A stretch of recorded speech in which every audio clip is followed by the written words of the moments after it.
윤석열 정부의 국가 재난 대응 체계는 완전히 고장나 있었습니다. 서울청장은 참사 발생 1시간 21분이 지나 상황을 보고받았습니다. 경찰청장은 무려 2시간이 지난 뒤였습니다. 참사 2시간 반 전 이태원 현장에 있던 경찰관이 기동대를 요청했지만 대통령실 집회에 밀려 외면당했습니다. 현장을 책임져야 할 용산서장은 대통령실 앞에 있었습니다. 10월 29일 저녁 경찰 지휘부는 더 이상 민중의 지팡이가 아니었습니다. 정권의 안위만을 지키기 위한 권력의 지팡이였을 따름입니다. 미리 예방할 수 있는 문제가 아니라던 이상민 행안부 장관은 대통령에게 어떻게 보고가 됐는지 그 절차도 모르고 있음이 새로 드러났습니다. 장관이 먼저 보고를 하기는커녕 대통령이 장관에게 먼저 전화해 지시했다는 사실도 너무 충격적입니다. 가장 먼저 가동되어 현장을 진두지휘했어야 할 재난 대응 체계는 처참하게 붕괴된 상태였습니다. 한 명이라도 더 지켜야 했던 골든타임만 속절없이 흘러간 것입니다. 매뉴얼이 없어서가 아닙니다. 컨트롤 타워가 없었기 때문입니다. 분명 막을 수 있었던 참사였음이 곳곳에서 증명되고 있습니다. 그런데 도대체 무엇이 얼마나 더 드러나야 합니까? 너무나 또 책임이 분명한 행안부 장관을 윤석열 대통령은 파면하기는커녕 연이틀 조문에 동행시켰습니다. 온 국민 앞에서 오기를 부리고 있습니다. 유가족의 상처, 국민의 정서는 안중에도 없는 행동입니다. 오늘 아침 여론조사에 따르면 국민 60% 가까이가 책임지고 물러나야 한다고 요구하고 있습니다.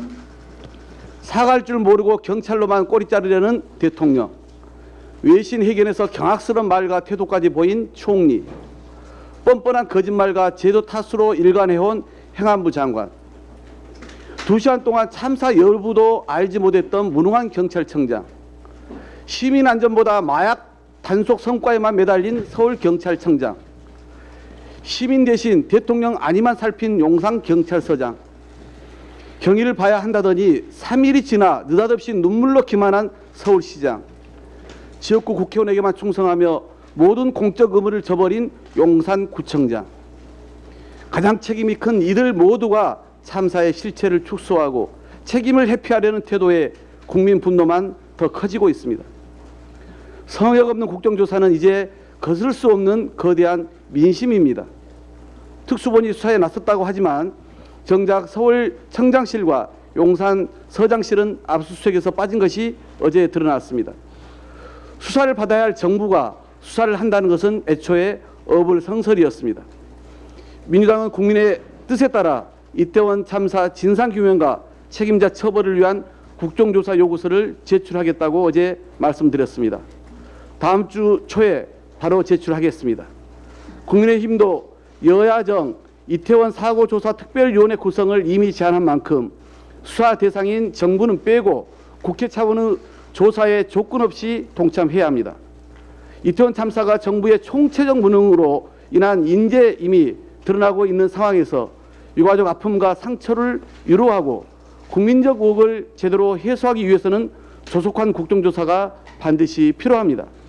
국민 앞에 자료를 일체 숨김없이 공개하고 정부 관계자의 증인 신문을 통해 참사의 진상과 책임을 규명함으로써 재발 방지책을 마련하는 것은 당리당략을 떠나 우리 국회에 주어진 최우선적 책무입니다. 성역 없이, 조건 없이, 지체 없이 국정조사가 추진되어야 한다는 점을 거듭 강조합니다.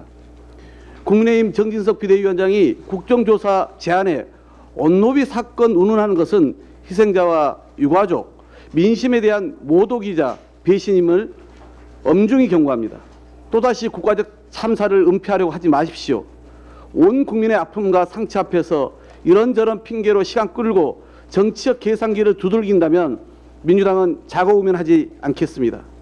이태원 참사에 한 점 의혹이 없도록 국민과 함께 철저한 진상규명과 책임자 처벌, 재발 방지 대책 마련에 나서겠다는 말씀을 드립니다.